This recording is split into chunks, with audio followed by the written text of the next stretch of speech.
I remember back when I was about 15.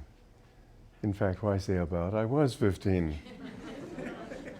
And I had become aware. It was during the Second World War. And there was a great deal of menace in the world, a great deal of hatred, violence.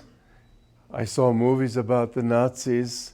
I saw movies about the sort of attitude of, well, he has outlived his usefulness kind of attitudes. And I thought how wonderful it would be if people could live together in peace. Well, a lot of people have had that idea. But I thought, well, the only way to really accomplish it would be if a few people got together who really wanted it and created their own little world. And it doesn't have to be a world that separates itself from other people, but why not, as long as you have to relate to people who are friends. And so it is that I began seriously thinking about starting communities. And I read books on the subject. I remember I was very much inspired by Lost Horizon. You remember Lost Horizon, the Shangri-La? I thought, wouldn't that be great? But they were withdrawn from the whole world. My first thinking was somewhat romantic in that way. But the more I got into it, the more I realized that this was something that could be real it could be an example for many people. And I got very enthusiastic about it, and I told my friends, and they got enthusiastic until they found that I was serious. Then they all dropped off, and I was left alone holding this banner. Well, I went through many different phases, always trying to find what the answer to it all was.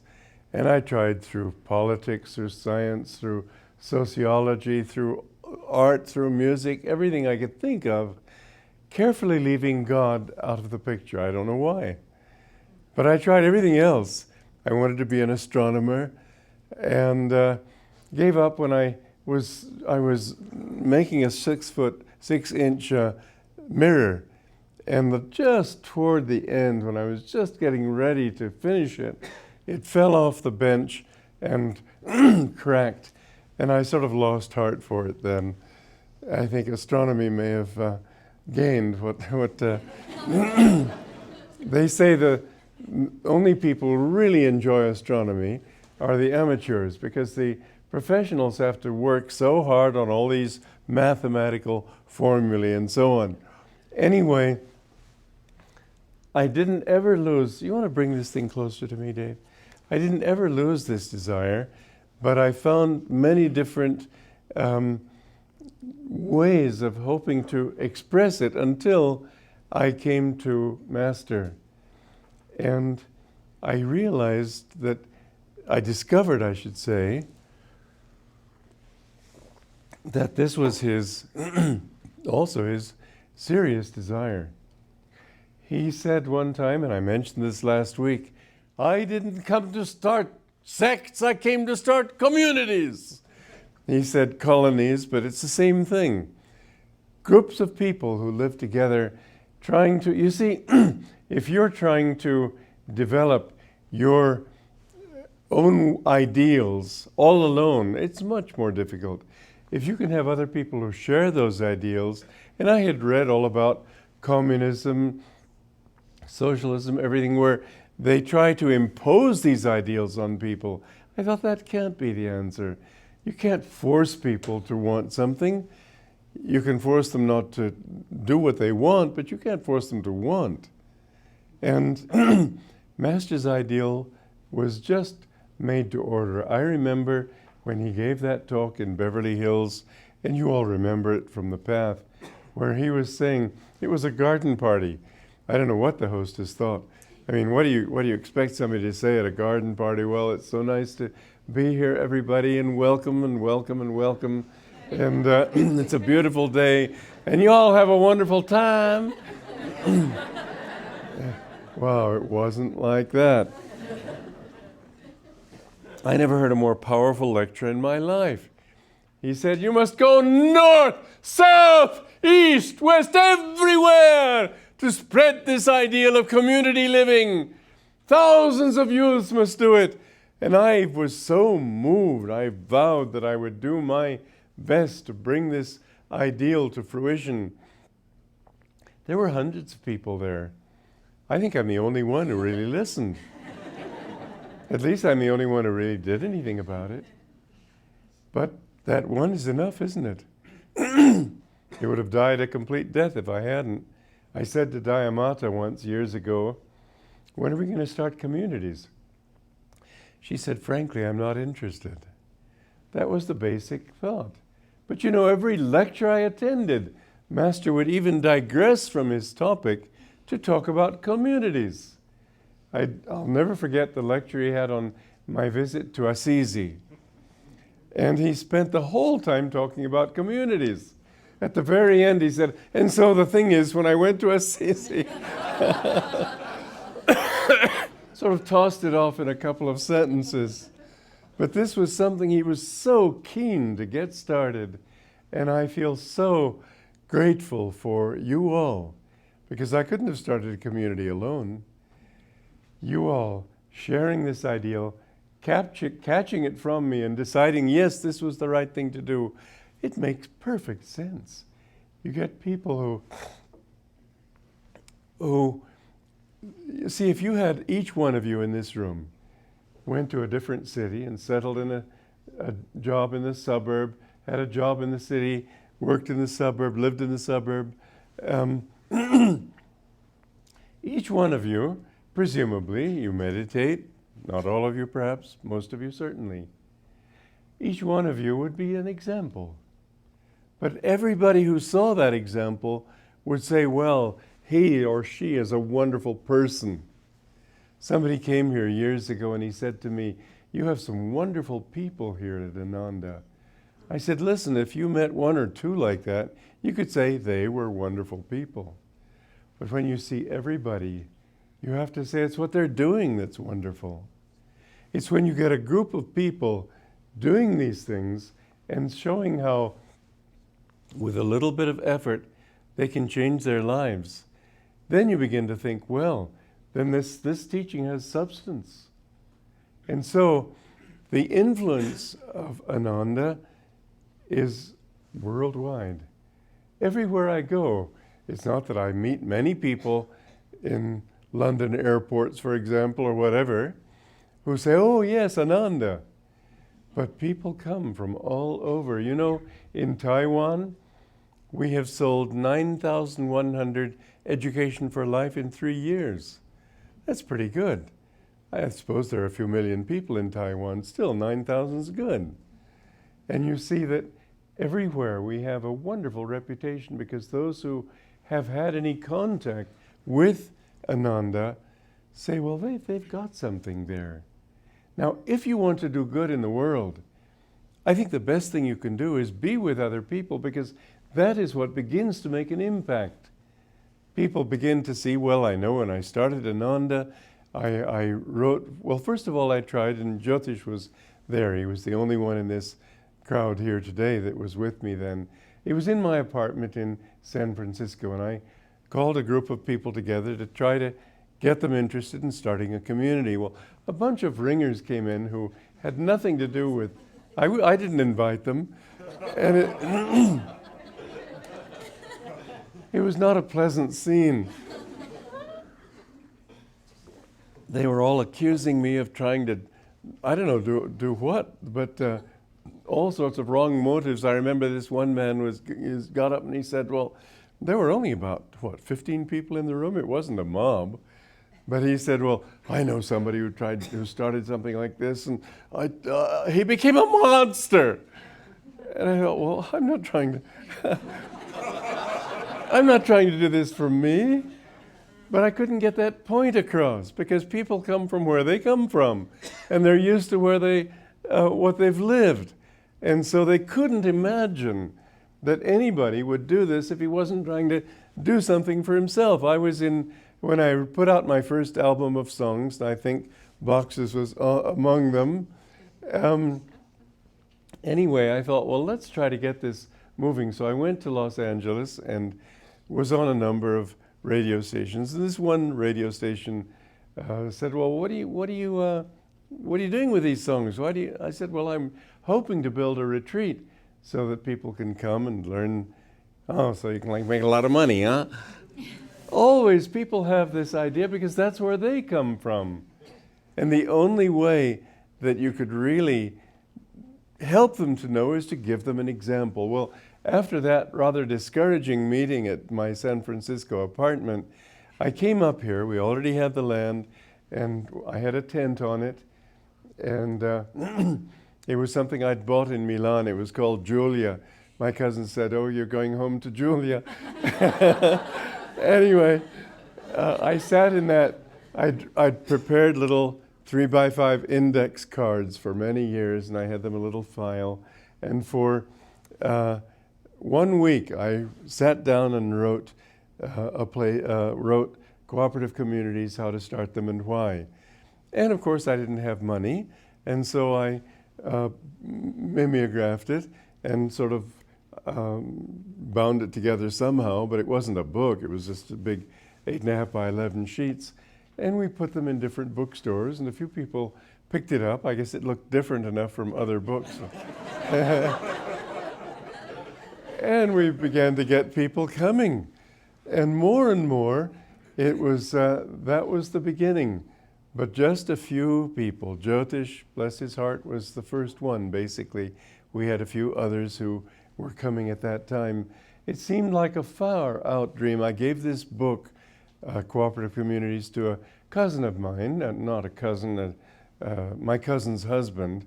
And he read it and he was just angry with me. He said, he thought, how can a relative of mine be so stupid? It'll never work. Just complete garbage. Well, the only way, it's not enough to write a book. You have to show people an example. Well, you know, it takes a few years to get an example moving when it involves people. We had a number of things happen. Quite a few things happen. I remember I was just thinking of Eleanor Boratinsky. You remember? She was our sort of contact person in Davis. And we used to go down there, and I'd give lectures there at the university. And we were talking one time about the difficulties that people have and the tragedies in people's lives and so on. We'd talked about this for a while, and he said, you know, it's strange, but I don't know, I just never seem to have any problems. She said, oh my God, no problems. And she started listing all the things that I'd gone through that 1 year. The temple burned to the ground. A whole bunch of people turned against me and were determined that I was doing everything wrong. Thank God for Jyotish. Thank God for Seva, who came at that time. But boy, I had a lot of difficulties, but I just never noticed it. When the temple burned down, there was a store up here next to where the clinic is. And I came into the store that day singing, and the woman said, you're singing?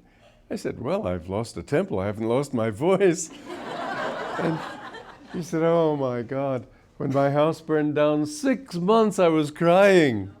Well, why waste 6 months? I remember we went up to Tahoe skiing one time, and I didn't know that I had bald tires. And when we hit the snow line, I tried to brake, and the car just took off and rammed into the side of a Greyhound bus. Car was totaled. Greyhound bus wasn't even scratched. But so we got on the bus to go skiing. And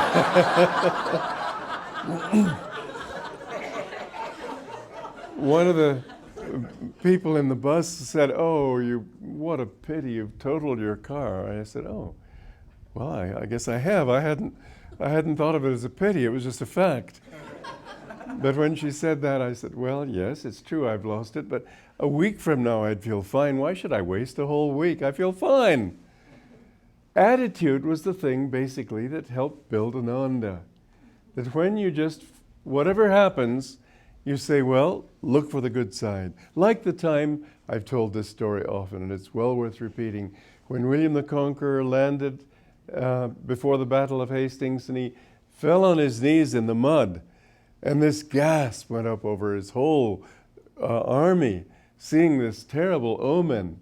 I mean, here you come to a country and the first thing you do is fall. They were very superstitious in those days, but I think people are probably just about that superstitious today. And he got up with a handful of mud in both hands. He said, I'm so eager to conquer this country, I've grabbed it with both my hands. And everybody cheered, and of course he went on and won. Well, you have to have that kind of expectation. Now, how can you have it? Well, one is, I know a lot of people told me that I would fail. A lot of people said that it's never succeeded. Lots of people have tried, they've never succeeded. Of course they have, but anyway, that's the general dogma.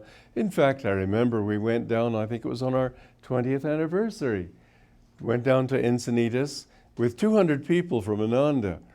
And one of the nuns there, Sister Shanti, was saying right in my presence, she's saying, oh yes, I know, lots of people have tried communities, they've all failed. Well, 20 years is not failure. 34 years is not failure. It's just, but this is the expectation, and this is even more the expectation in those days. My reaction was that I just couldn't care less. No, that's not true. I didn't care. I couldn't say I couldn't care less, because I did want it to succeed, but I was not attached. This is the important thing, I think, in everything that we do. As it says in the Bhagavad Gita, act, but don't desire the fruits of your action. My job was to do what I could. My job was not to succeed. And so if things went wrong, if things looked disastrous, if it looked as if, when we had that forest fire and it destroyed most of our land and almost all of our homes, it didn't look all that bright. We didn't have any insurance on anything, couldn't afford it. A lot of people thought we'd fail. I always had two principles. One, people are more important than things. And two, where there is adherence to just or right action, to truth, there will be victory. And it was discovered by neighbors that the cause of that fire was a county vehicle. And they were all cheering, we can go in and sue the county and get all our money back and everything. I wrote to the county and I said, no, we're not going to sue.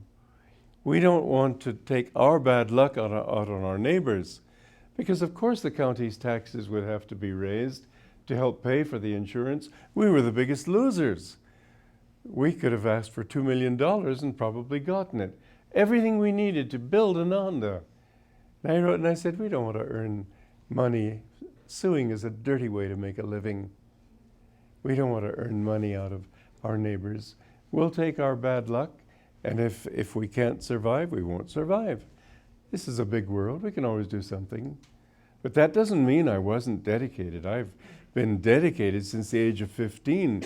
It's the most important thing in my life. Yet I was willing to say, okay, let it go. Because the only really important thing is doing God's will. Divine Mother, if you want us to succeed, fine. If you don't, fine. I only want to do what you want. And so in that way, there's this beautiful picture I told you, I think last week even, how Asha was out there the next day with a big smile on her face. It was beautiful. It's in a photograph. Just clearing away all this dirt and all these ashes and burnt limbs and everything. Right away we started in building. And I remember Dayamata sent us a letter of condolence. Not to me, to everybody else. There's been a real vendetta there, I have to say. They just have wanted me to fail. Anyway, many other groups pitched in and helped. We went on a tour around the country. We brought people. That was really, I have to say, one of the great watersheds of our community. It was from that moment that we really began to grow. It was a wonderful experience. I remember one time I was with Master in his third floor sitting room where he received guests. And I would do the postures, I would serve dinner, I would write notes when he was speaking of what he was saying. And this professor from Columbia University, I think it was, said, "What a pity you lost your temple in Encinitas." It was a big thing in his life. Perfect jewel of a temple. A perfect jewel of a garden. It was a perfect setting. He could come out every week, maybe twice a week, give his lectures, go back, do his writing. It was a wonderful, idyllic life. I guess Divine Mother thought it was too idyllic. So he lost the temple. It slipped into the ocean. And Master's reply was, "It was the best thing that ever happened to me." This is the attitude that we need to have, with it, regardless what difficulties we face. If you can really have it, and I told you last week about the long rhythms in our lives, how long we've been around. I said, you're as old as God. You are. You've been here since this universe was created and before it. You're eternal. Don't think you were born a few little years ago, squalling and puking and it's just temporary. How many times you've gone through that whole mess. I'd say it's time to get out. But until you do, there's always one thing after another. And it looks so real, but it's really just a revolving door. Some people going out, others coming in, and it goes on and on. There's one scary passage in Master's Autobiography where he quotes Buddha as saying, the reason we should love everybody is that in the vast time that we have been in this world, through incarnations, we have been close to everybody. Now that's a tough one to swallow.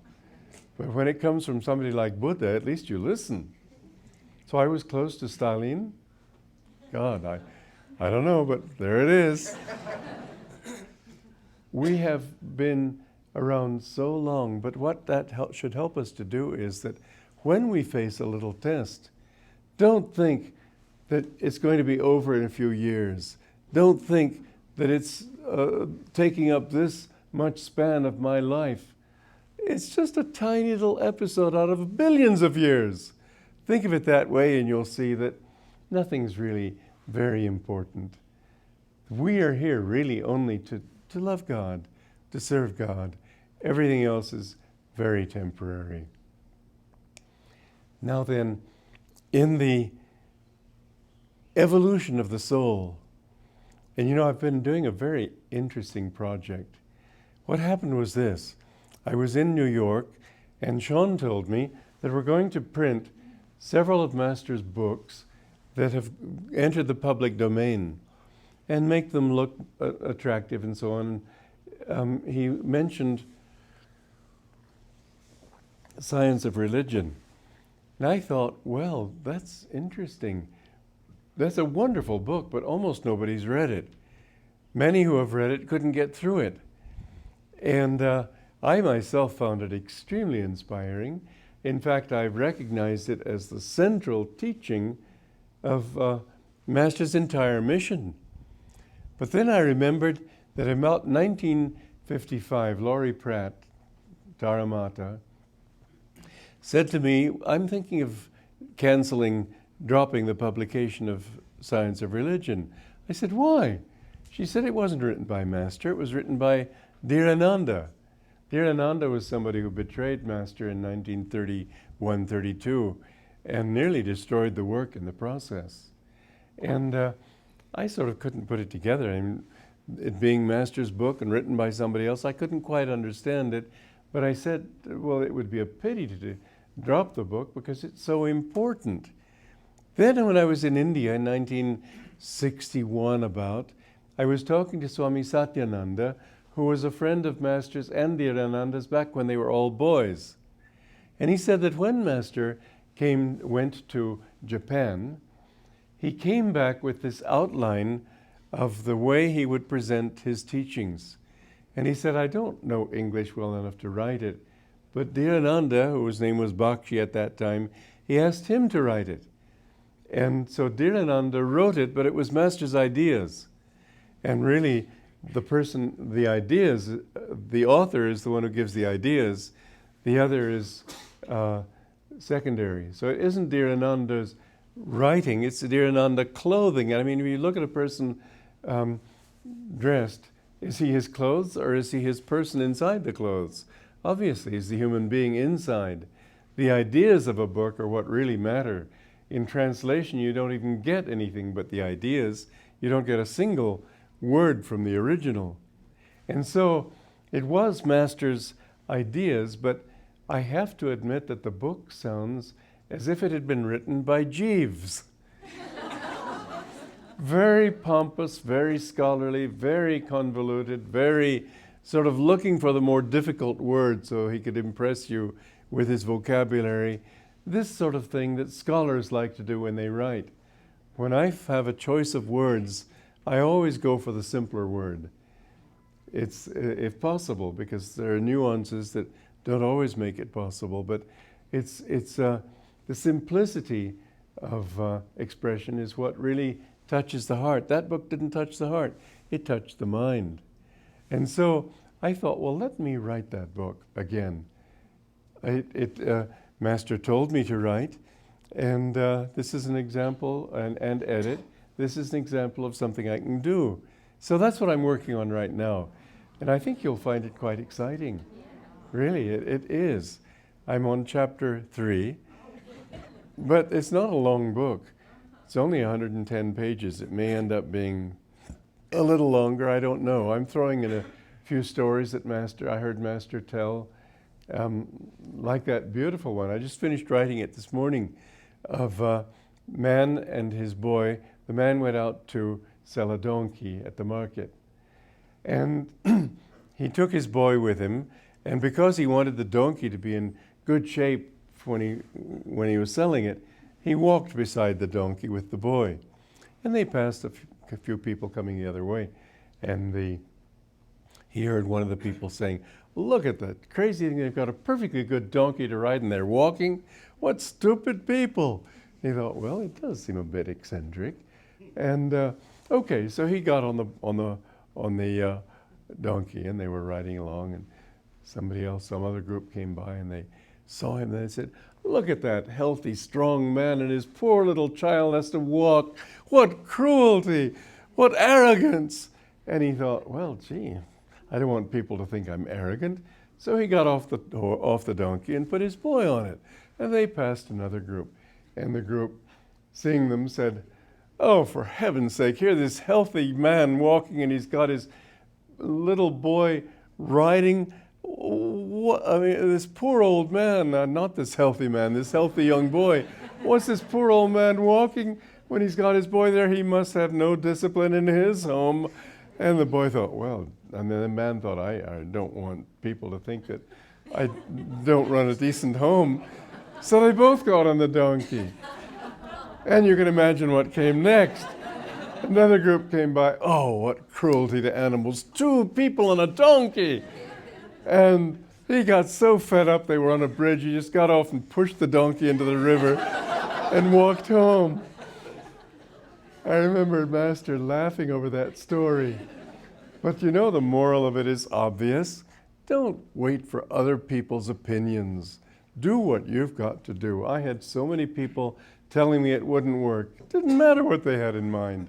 Didn't matter whether it even worked or not. But this is what I knew I had to do, and I felt that I must do it. And I did have my little problems. I remember I thought, because mind you, I didn't know anything at all. I'd been living in a monastery all my life, so I didn't know anything about this so-called practical world. And the foreman on the job told me that it would take a couple of weeks. Well, after a couple of weeks, we hadn't even finished the foundation. I had a lot of schoolboys there working at $1 an hour. Cruel, boy, cruel. Actually, they were happy to get $1 an hour. This was back in 1967. Yeah. And so after a couple of months, I was in the city earning money by giving classes all over, every night a different city, a different class. And with that, we were building it. We had a number of carpenters as well as these boys. But after, wages came to about $1,000 a week. And after 2 months, I'd run out of money. And I said to the foreman, well, if you can hang in there, I'm earning money and we'll be able to pay it. He walked off the job immediately. Didn't even stop for lunch. And the boys had to go back to school, and all but 2 carpenters stayed with me. And I was a little desperate. I went to my father and asked him what I could do, and if he would lend me some money. He had plenty of money, but he wouldn't give me a dime. I said, well, he said, how much do you need? I said, well, if you could lend me $8,000, I'll be able to pay it back. $8,000, that's a lot of money. Never heard from him again. And in fact, he never gave a dime to Ananda. So that's why when I built Crystal Hermitage with the heredity that I got from him, what's the word? Inheritance that I got from him.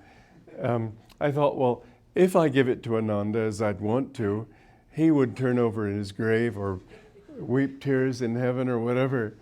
And if I keep it for myself, I would be unhappy. So I'll do something for Ananda that I can also enjoy myself. So I built Crystal Hermitage, which was perfect. But the thing is that I arranged with all our different creditors in town to pay them less, but every month until I paid them off. And so we were able to sort of limp along. And then the Hills Flat Lumber Company here placed a lien on the property. Well, I didn't even know what a lien meant. I had to look it up in a dictionary. But it turns out that it was not a good thing.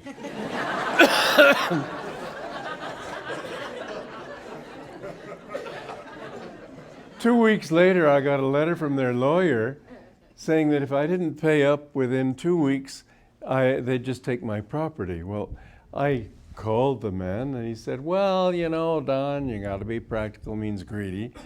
And so then I went to the lawyer and he said, well, have you got it in writing? I said, no, we have a gentleman's agreement. I don't know any agreement. I want to see it in writing.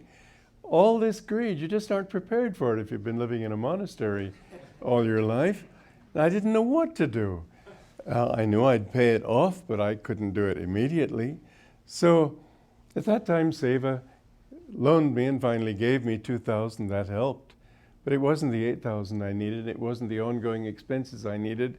And with this lien here and the threat of foreclosure, I didn't know what to do. I was giving a slideshow of India in somebody's home in Palo Alto. And I talked about India and so on. And later, a young man, Tom Hopkins, came up to me and said to me, you know, I like what you're doing. Would you accept donations? I said, well, yeah, of course. I figured he'd probably give me $5 or $10. So we were outside and he leaned over the hood of my car and wrote a check out. When I saw the check, $3,000, it was just what I needed.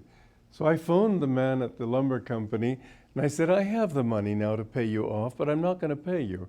I'll let you incur all the legal expenses you can, and at the last moment I'll come in and pay it all off. I was learning. I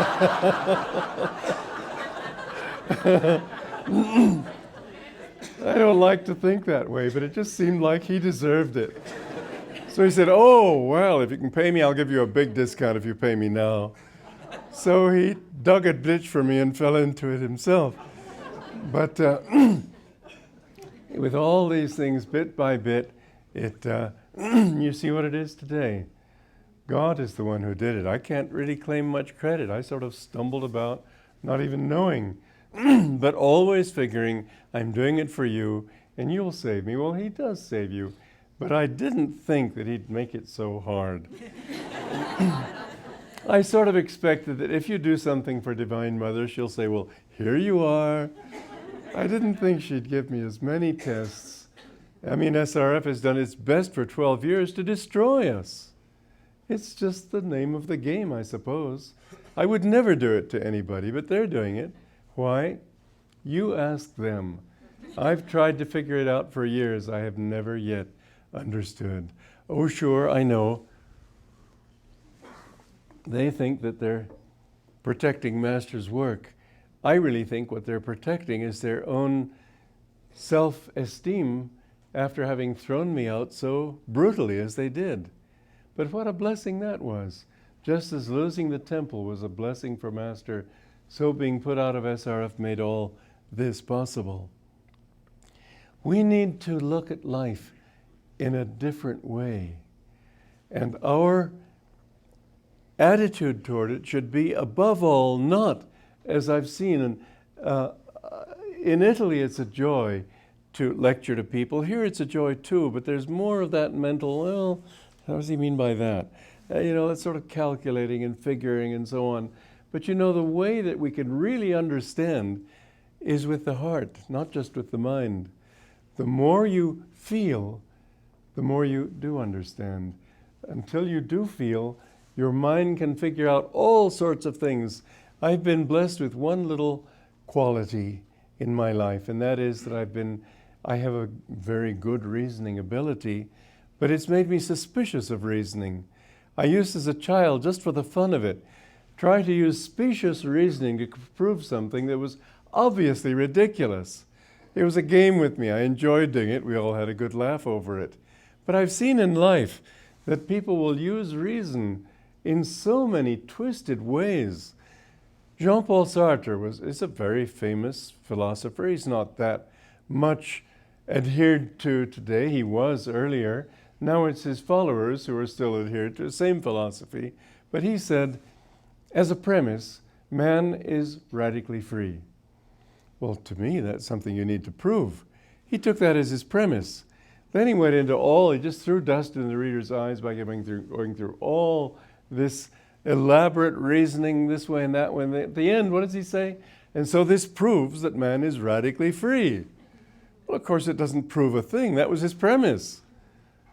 Well, that's the kind of reasoning you encounter when you read philosophy, when you read a great deal of the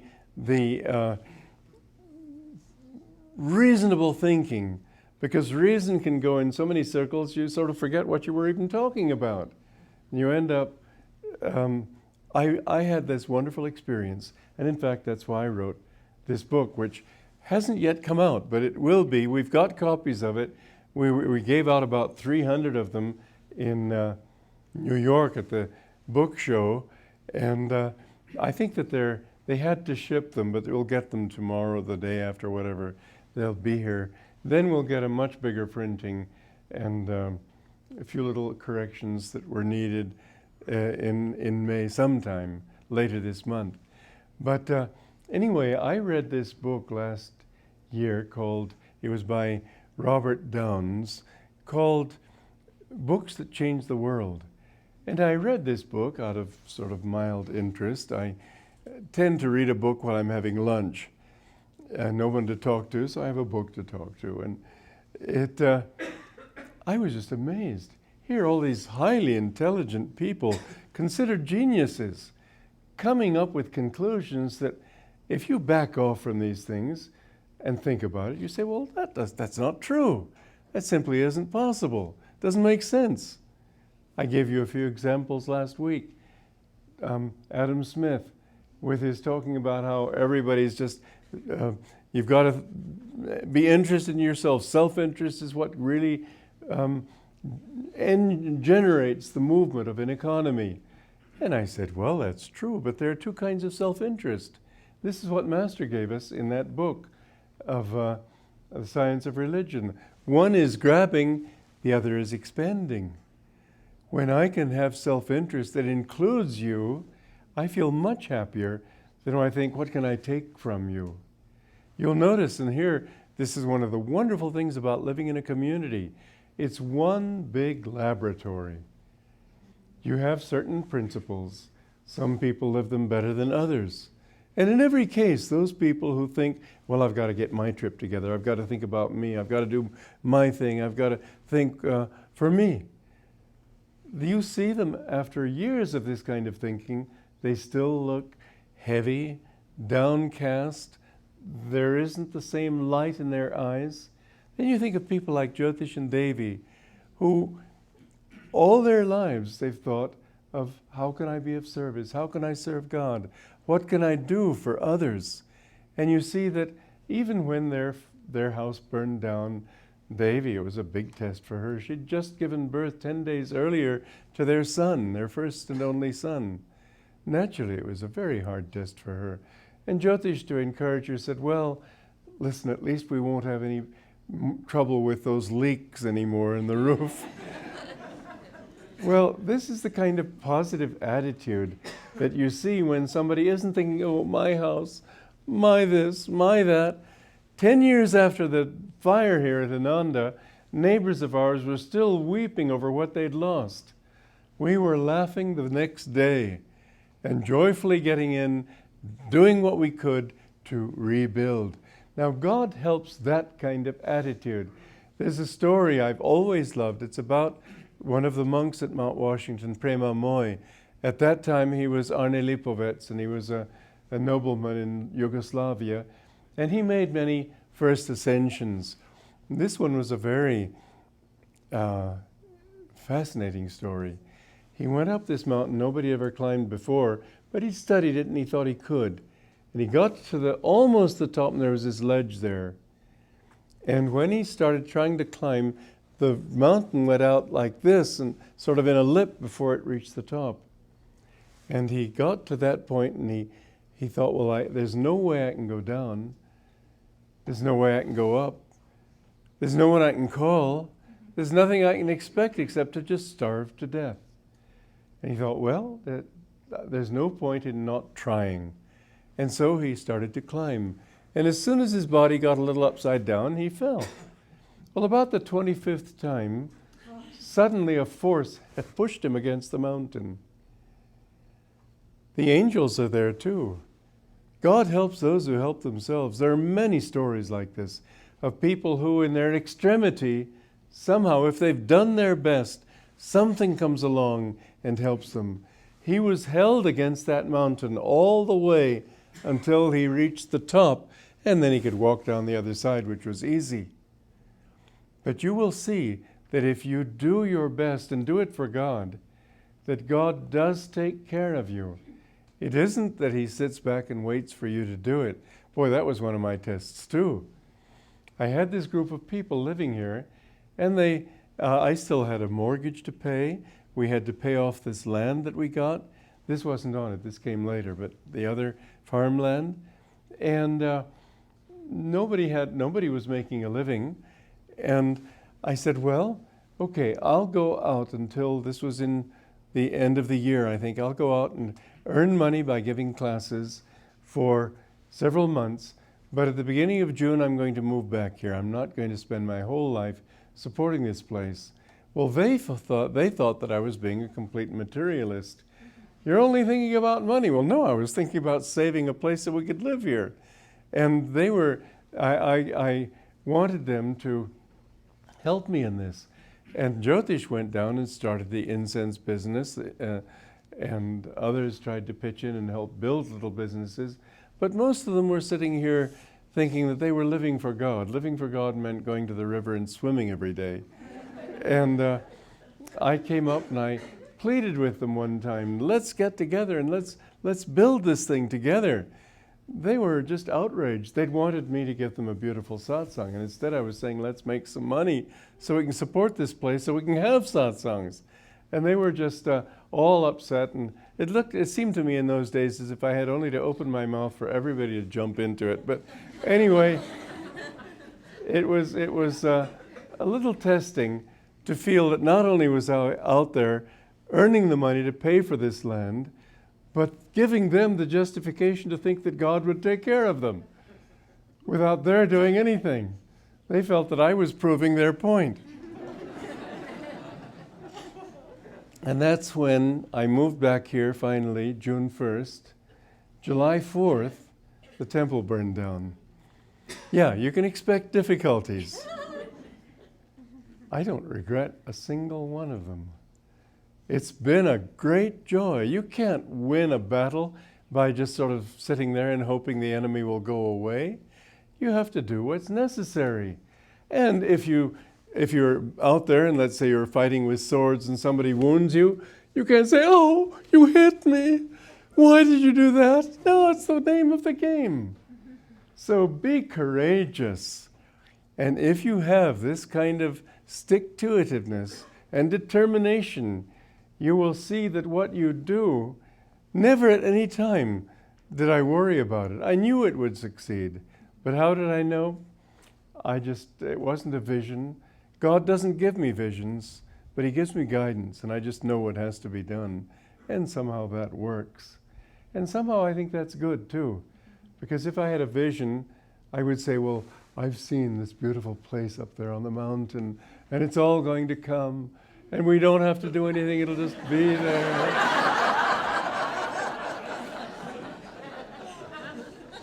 It doesn't happen that way. But you feel what you've got to do, and you go ahead and do it. Then you see that there is this force that keeps coming, and people get sent to you. Like that person bringing that $3,000 just when we needed it. We'd have lost everything if he hadn't done it. But I never got desperate about it. I just figured, well, God, it's your problem. I'm going to do my bit, and it may take my lifeblood. I don't care. I'm only here for one purpose. Now, as I read this book a year ago, I began to see that there's a whole different world of looking at things, whole different way of looking at things. And this seems to be the bias of our culture. Yes, our culture began for spiritual purposes, spiritual reasons. Somebody from Cuba once, many years ago, before it became communist, told me that in the beginning, his name was Arias. In the beginning, Americans came to this country for religious freedom. And look how they flourished. And in South America, they went for gold. And they never have gotten out of their problems yet. Start with the right motive and you'll see that everything fits into place. Not quickly, but in time.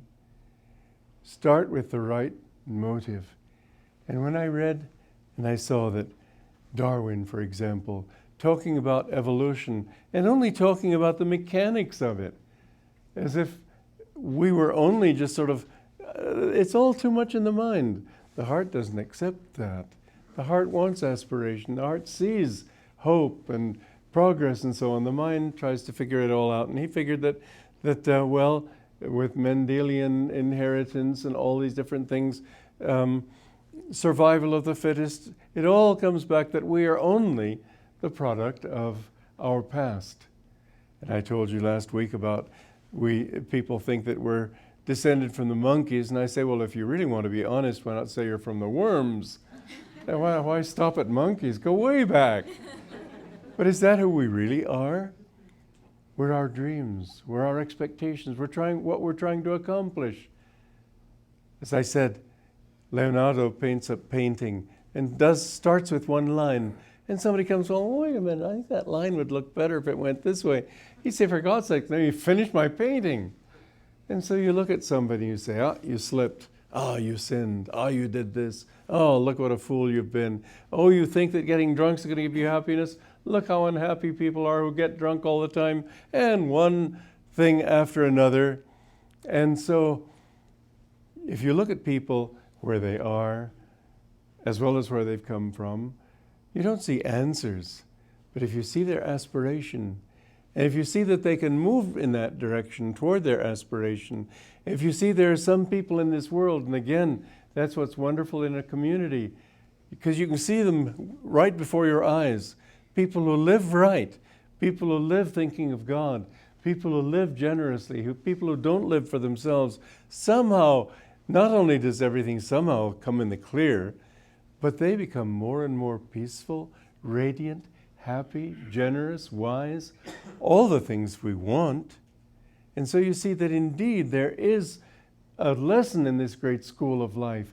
One reason you don't see it is you live in Philadelphia, then you move to San Francisco, then you go to Los Angeles, and you have to make new friends, and you don't see these people. You sort of say, well, whatever happened to so-and-so? You don't see their lives. You don't see the pattern of their lives long enough. And what you do see, you see most of people just sort of stumbling along, trying to make a living without any kind of clear idea as to progress or idealism. They're just hoping to make a living and hang in there until they finally can retire and sit on a rocking chair and look at the traffic go by. Great, wonderful, just what an existence. Well, honestly, when you see that this is possible, then you see that Darwin had it wrong. He's talking of where we're coming, but what about where we're going? He never talks about that. In fact, he never talked about the one thing that really matters: consciousness. You walk along a country road, you don't worry about the menaces, you don't worry that a wolf is suddenly going to run over this hill and eat you. You just think of enjoying it. Your consciousness of things is what matters. Your ability to enjoy is what matters. This is the goal of life. Darwin didn't think of goals. Everybody looked backwards as if we were did come in fact, out of a materialistic age where people thought that reality was solid matter. But there's something more that isn't matter, isn't solid, is intangible. That's the reality. And the more we move in that direction, the more we find that somehow things seem to be working. The more you can understand this, the more you can make it work for you. For example, look at all the people who go to art school. How many Leonardos come out of art school? Okay, forget Leonardo. How many decent artists come out of art school? Very few. How many inspired geniuses? Maybe one here and there. And I'm not so sure I will go along with all the definitions of those inspired geniuses. Picasso to me was a disaster, but there he was. At least he had a sense of humor. Somebody showed him a painting that was supposed to be a Picasso. He said, "That's a fake Picasso." And he says, "But look, it has your signature." He said, "Well, I can paint a fake Picasso as well as anyone else."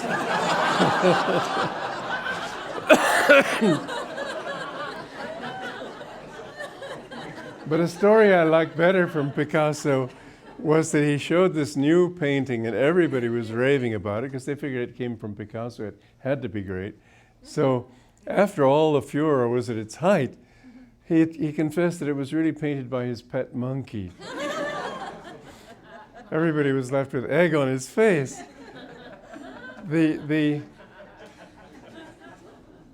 There is something in art, in anything that you do, if you can pull back a little bit and feel. There's consciousness in it. That's what people miss. There isn't consciousness in most of what people do. I remember going to San Francisco years ago into somebody's apartment that had a big picture window. Well, picture windows were in then. And of course, a picture window in the country is beautiful. You look out, you see the verdant meadows, the mountains, the flowers, everything. Okay, but this was San Francisco, and there were papers blowing in the street and dirt, and a dirty house across the street. Nothing worth looking at, really. And you want light, yes, but to have a picture window, and then you shove your sofa against it, and you've got the back of this sofa looking out. I thought, here's an architect who's learned a dogma being picture windows are in. Okay, so I'll give him picture windows. But that's not appropriate. Picture windows should be where picture windows do some good. Again and again you see that in art, in everything that people do, they do things for reasons like they're in now. It's what people are doing. If you can pull back a little bit and try to feel, you'll be surprised how many new inspirations come. Everything you do has a certain statement. Most statements are ugly. Some statements are beautiful. That's why we're building this beautiful garden out here. That's why I put so much energy into building Crystal Hermitage. Because when you see beauty, your mind is uplifted. When I was in college, this one fellow student of mine wanted to write someday what he called the great American novel. I said, well, what do you want to write about? And he said, well, America. And I said, well, do you want to write beauty, truth? Beauty! As if I was guilty of having uttered a blasphemy. a profane word. I could see him lying in the gutter on Saturday nights taking notes.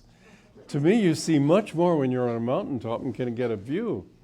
When you're hunkered down in your little problems and your little worries and woes, your little selfish life, what do you see of other people's problems? You talk to them about trying to expand their vision, and they say, well, but I got my problems, and that's all they think about. So, what I felt when I read this book was that we need to look at it in a different way. We need to see that man is going somewhere. You know, that's what Darwin is a very strong influence, and yet all he ever gave us was a method, a technique.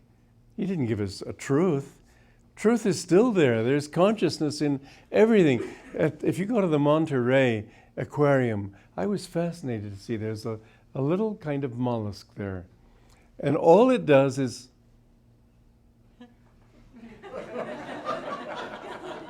against a rock. After 15 years, it wears enough of a depression in that rock to be able to huddle into it. And then from there, it sort of picks up whatever little algae or whatever comes its way. Now, you can't say that that mollusk isn't conscious.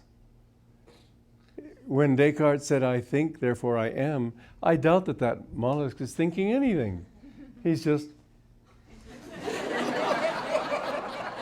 15 years. And yet, there is consciousness there. There's consciousness in the worms. There's consciousness in everything.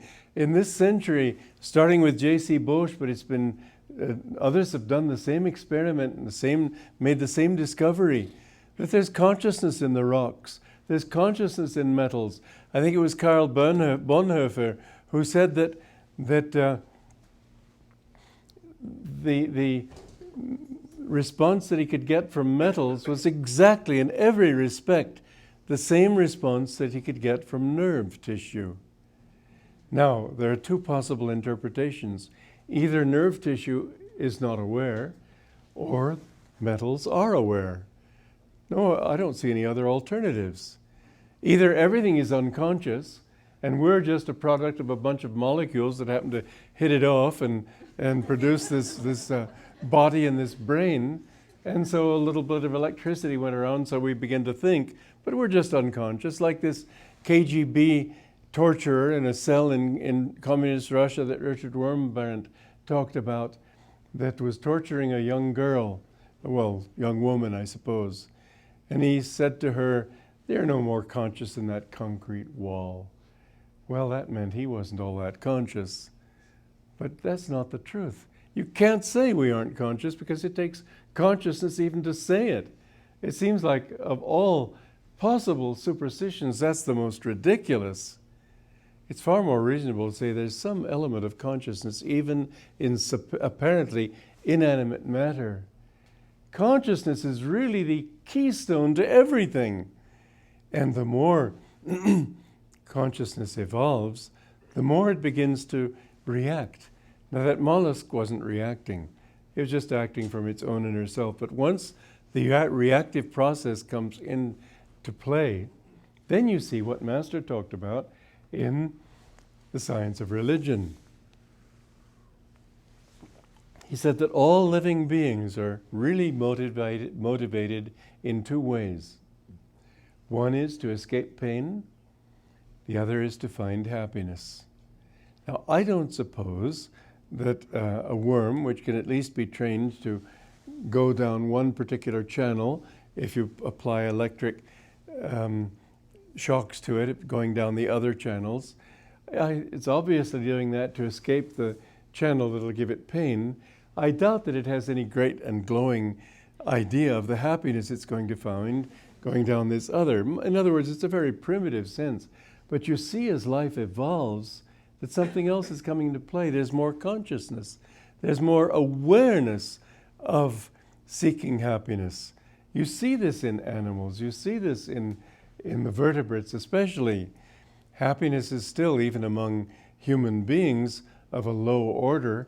I don't know that happiness is really an operative word, but getting away from pain is. and to them happiness is less pain. Okay, that's a good start. But you see that the more refined people are, the more they're guided sort of by a process of reward and punishment to seek something that they become aware it gives them happiness. And so by this process, which can take forever, but after that forever, you come to a point where you begin to see that it isn't things that do it.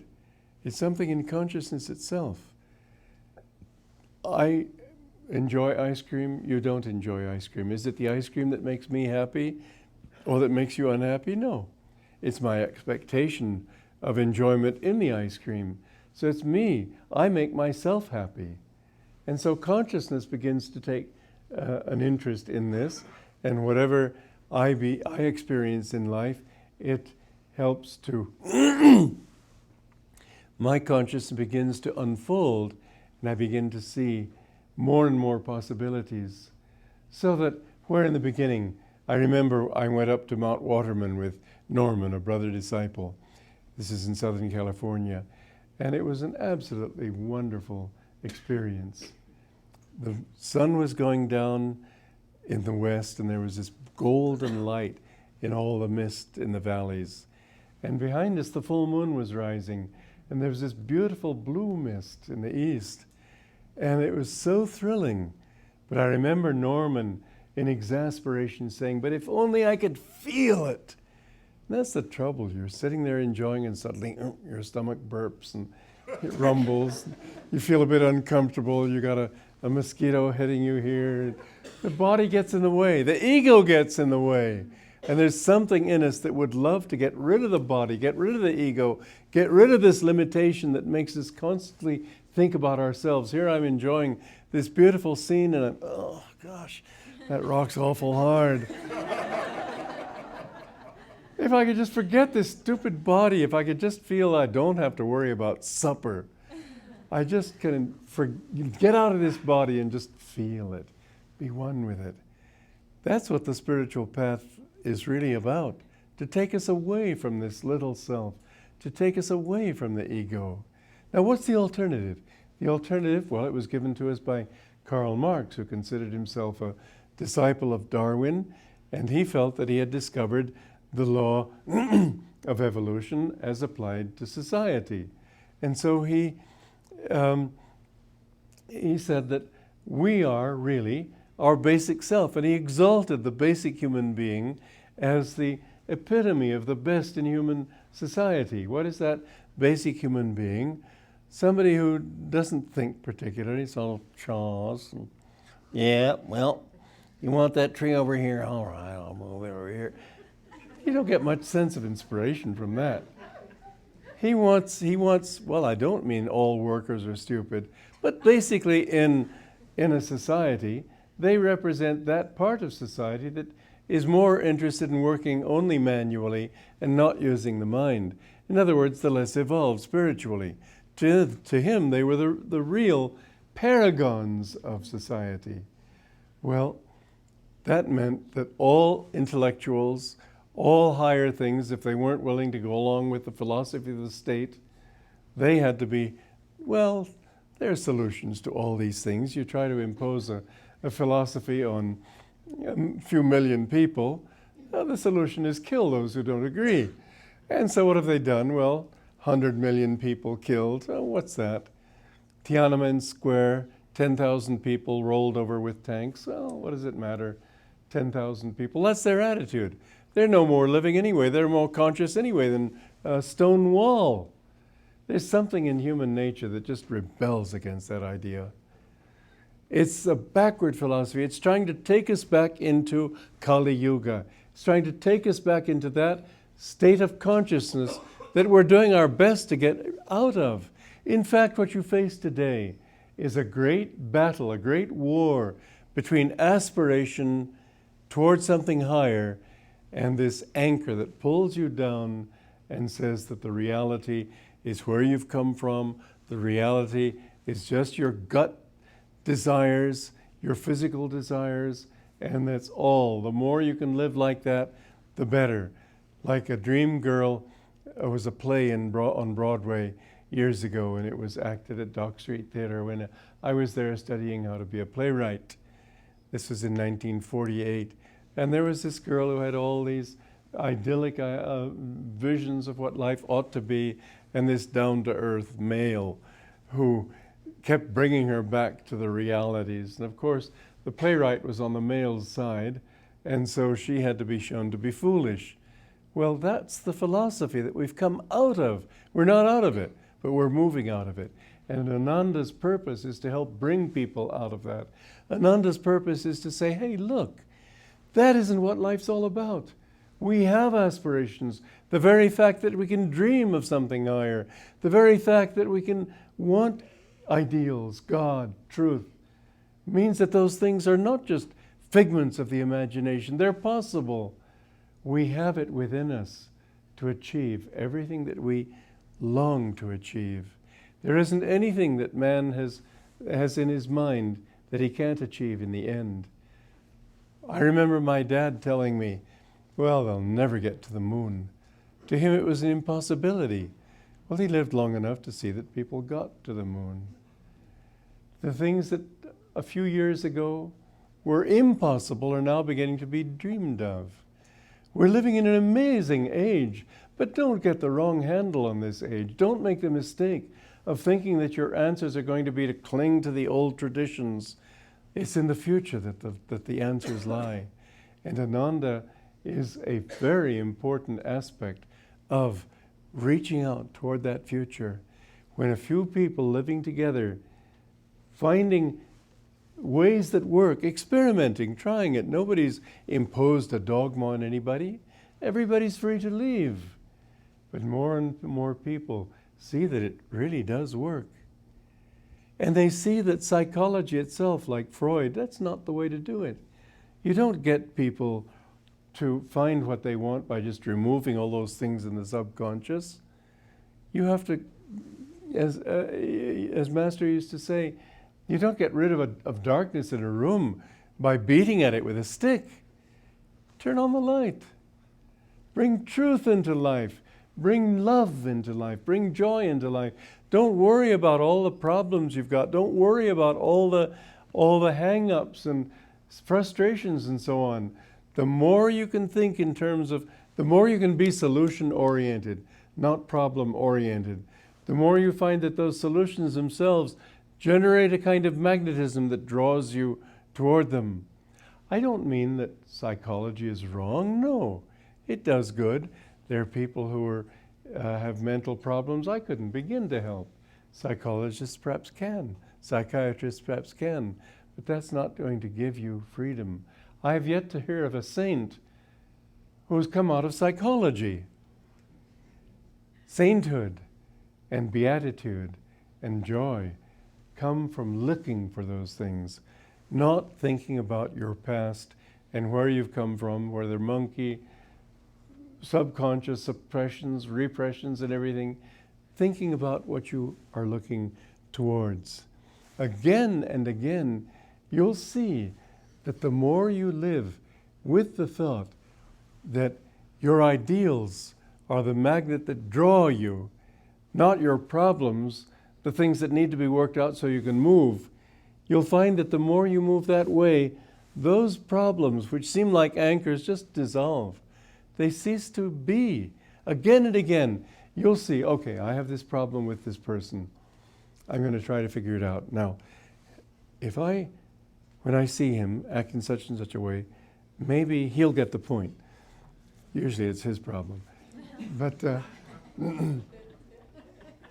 if, on the other hand, you meditate deeply, you suddenly begin to feel such a beatitude that you just can't help loving them. I remember this man at Mount Washington, Jerry Torgerson, said to me once, I don't know why I hate you, Don, but I do. And I said, well, Jerry, I just don't hate you. I don't know how. Sorry, I can't help you. But the truth is, you can't hate people when you feel love. And you can't feel love, you can't not feel love when you meditate and feel God's presence. So what Ananda is here to do, and that's what I would urge you to get into the act.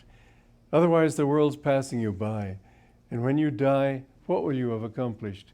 Sure, maybe you built yourself a nice house, got a good income, left it to your children so they could go out and become wastrels. I don't know. Why not think of doing something worthwhile with your life? Sure, you'll stand out. People I don't have a single relative really who, well, some of them approve of what I do in the sense that they don't disapprove. But, oh, listen, I drool with envy when I see some of you who come in with your families. If only it could have been like that for me, but it wasn't. Okay, let it be. Yes, my mother did meditate. She learned Hong Sau from me. Yes, there's a certain amount of interest. I'm grateful for it. But the thing is, your real family is those who share your ideals, those who share your love. Remember, it isn't your thoughts that will do it for you. It isn't your figuring it all out. It's loving. Loving God above all.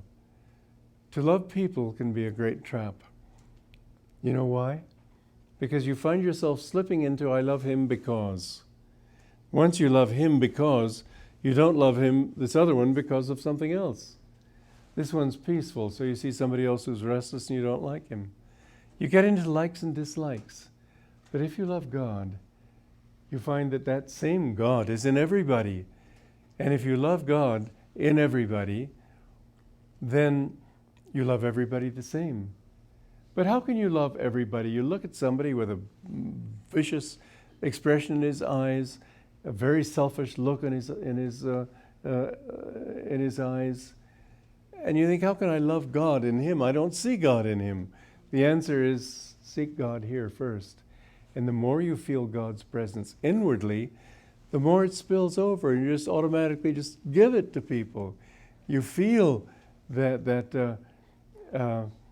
it's not that they particularly draw it out of you, you give it to them. It's just a free gift. This is what meditation can do. This is what loving God can do. Love God in himself, and then love God in all. And then you have defined for you the whole spiritual path. So, with this book, I'd lead people bit by bit to this concept of communities. And in Master's book, which I'm working on now, the same thing. He showed that in the beginning, people really only try to get away from pain and find pleasure. Then bit by bit, they define that pleasure more and more with refinement, with understanding. And the pain itself begins to seem not that important. You know, I had a very interesting experience. Oh dear, it's late, isn't it? Well, anyway, I'll tell you anyway. Last January, I think it was at Master's birthday. No, it was at New Year's. I bit into something that they'd given me and my tooth broke off right up here at the gum line. And so I went in the next day to the dentist, and he looked at it and he said, well, there's nothing for me to fix on. I've got to put a post in there, and that means that you're going to have to come back 4 times. I'll give you an anesthetic now. And I said, wait a minute, I don't want any anesthetic. He said, well, you know, these are very sensitive teeth here. I'm going to have to drill up there and kill the nerve and put this post in. I said, well, go ahead and do it. And so he said, okay, I'll do it. Instead of 4 visits, I did it in 1 visit. Well, no, it was not pleasant. It was certainly far from pleasant. But he was amazed because I was just sitting there calmly and let him do what he had to do. Now, how did I do that? Well, I thought, well, this is just one moment in a very long period of time. What does it matter? So a little pain now, let it be. Well, his nurse was practically dropping her eyeglasses because I just didn't say anything. Another, oh, no, why? I mean, does it really lessen the pain to moan? So you just say, let it be. The more you can relax, the more you can just accept things as they are. Well, he took out the nerve, he held it up for Kirtani and Paolo to look at, and then he jabbed this thing up inside there, and I just comfortably did it. In an hour, it was all done. Fine, no pain, nothing. I mean, once that it was over, there was no pain. But who cares about pain if you realize that the reality is joy? That's the point I'm trying to get at. Don't think about where you're coming from. Don't think about the pains you endure. Just say, well, God, it's all your show, but I just love you. I just thought of God. I just had my mind firmly on him, and the more I'd feel this pain here, the more I'd say, Divine Mother, and not with this thought of, oh, no. Just when you really focus on that, that's your reality. Well, you see, you can do that with everything. I'm not a special person. Certain things I do have helped me, they'll help you too. We're all one, we're all brothers and sisters, learning these things together, mastering them together. But the more you live in this thought, the more your definition of happiness becomes not freedom from that pain, not that finally it's over, thank God it's over. No, the more you realize that joy is something very real. Intangible, yes, but much more real than anything tangible. And if you live in that, that sort of underlies everything that you do, so that when things don't go the way you want them, well, you're still in that joy. When I was thrown out of SRF, I really wanted to die. I lay on my bed and prayed to die. I felt that the only thing that I had given my life for was taken away from me. There was nothing else I wanted in life. I wanted to serve God. I wanted to serve my guru. They had insisted I would not be allowed to. And it took me a while to realize that I could still serve my guru in certain ways, and I've done it. But at that time, it was a very hard experience. Then I was in San Francisco, and people came to me and said, well, would you please give a lecture at Davis? I was at the Cultural Integration Fellowship, and they wanted me to come and give a lecture there. And I agreed finally. It was, you can read the story in the path. But I was so amazed. At the end of my lecture, people said they felt so much joy in my presence. I thought, joy? That's the one thing I didn't have. And this happened once or twice more. And then I thought, well, it's true though. Underneath all of this deep, deep pain that I was suffering, that joy never left me. It was sort of like something like a river running through the sands, unseen but very real. You'll see that the more you meditate, the more you feel of God's presence, even through the tragedies of life. And sure, I don't say my life is special. We all have to suffer in one way or another. But it isn't suffering in the same way. Underneath it all, inside, there is something that just never changes. That inner happiness is your reality. Well, that happiness becomes bliss. That's what we're looking for, and that's what religion is all about. And that's what makes that book, the Science of Religion, such a wonderful book, because it helps us to understand that we're all religious in one way or another. We're all looking for God. Even the worms are looking for God. They don't know it. We're seeking to escape pain, the pain of delusion or error. We're trying to find fulfillment, pleasure, happiness. Bit by bit, we refine it to the point where we realize that we'll never have it as we want it, which is something permanent, until we escape this limitation and can merge into the infinite that is God. That's our home, that's our nature, that's where we belong. And that is what life is all about. Everything else is just marking time or helping you to understand this very simple, basic lesson. Don't waste time. Time's all you've got to waste. If you want to, you've got eternity. But why take all that time? Why go through so many sufferings and mistakes? If you understand, and once you understand, this is really what it's all about and all it's ever been about from the very beginning of your manifestation in delusion. Okay.